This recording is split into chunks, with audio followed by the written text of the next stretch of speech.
for that. There's a lot of reasons given, and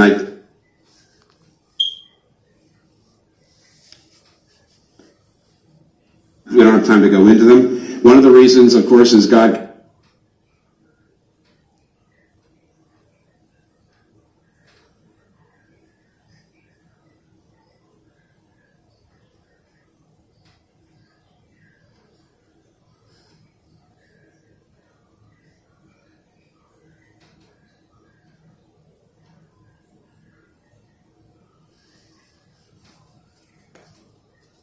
constantly says, you were once immigrants or aliens in Egypt. You were once second-class citizens. You were once the wrong race in a country. And therefore, you should, just by golden rule, never want to treat other people the way you were treated.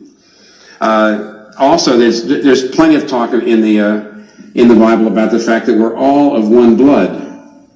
You know, Acts chapter 17, verse 26 says, all human beings are of one blood. It's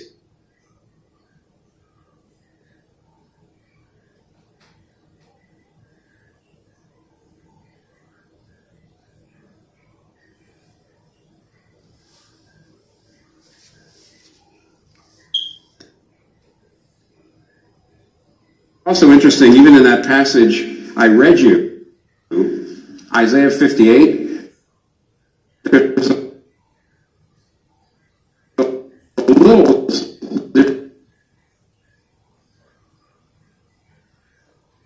there's a stunner in there that most people miss. In Isaiah 58,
it says, when the poor immigrant comes, don't turn against your own flesh and blood.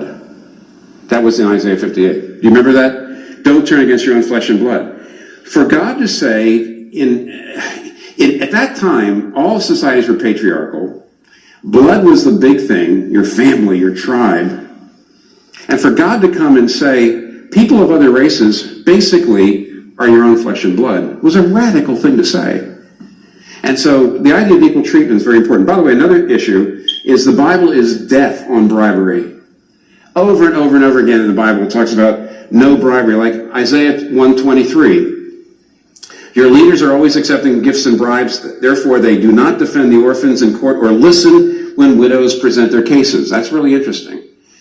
In other words, the widow's there, the poor person is there making the case, and the judge is just not listening.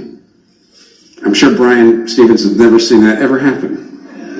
And the reason is no money.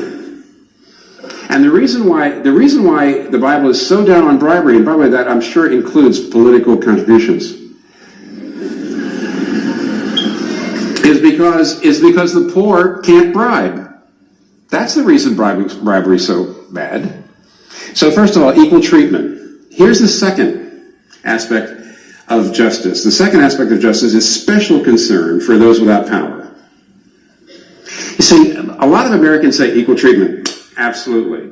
But then the Bible, this is fascinating. Here's what I mean by the fulsomeness. Then the Bible goes on and actually says this.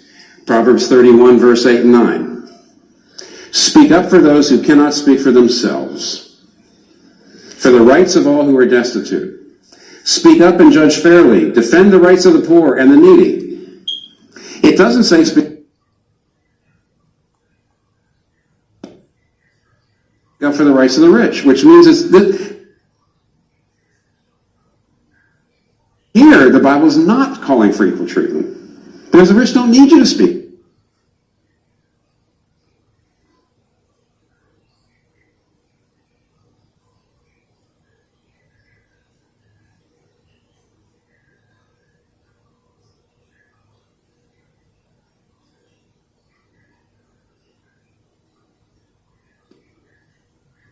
for them. Or Zechariah 7, 9, and 10. Administer true justice, show mercy and compassion to one another. Do not oppress the widow or the fatherless, the immigrant or the poor. This is extraordinary. This is extraordinary again. Sometimes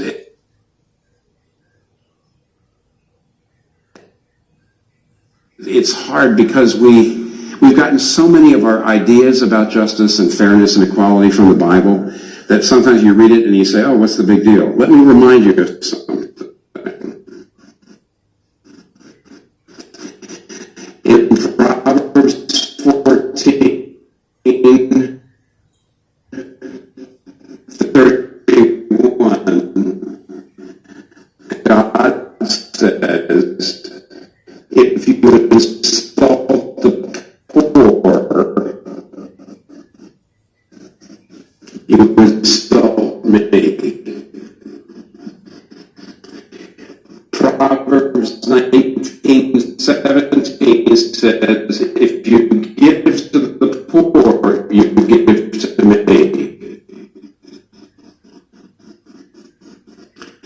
Which means God is identifying with the poor. He doesn't identify with the rich. He identifies with the poor. He says, when you treat the poor this way, you're treating me this way. Do you know how revolutionary this was? In all other ancient cultures, the gods were always identified with the people at the top. It was understood that the reason that people at the top were at the top was because the gods had put them there. And therefore the people at the top talked about what the gods' will was, and the people to oppose the people of the top was to oppose the gods. Because if you oppose the people at the top and the gods that put them there, it made perfect sense, right? And this is the reason why, for example, in the Old Testament, in the Bible, in 2 Kings, there's a story about Naaman, who was a Syrian general, and he had leprosy, and he heard that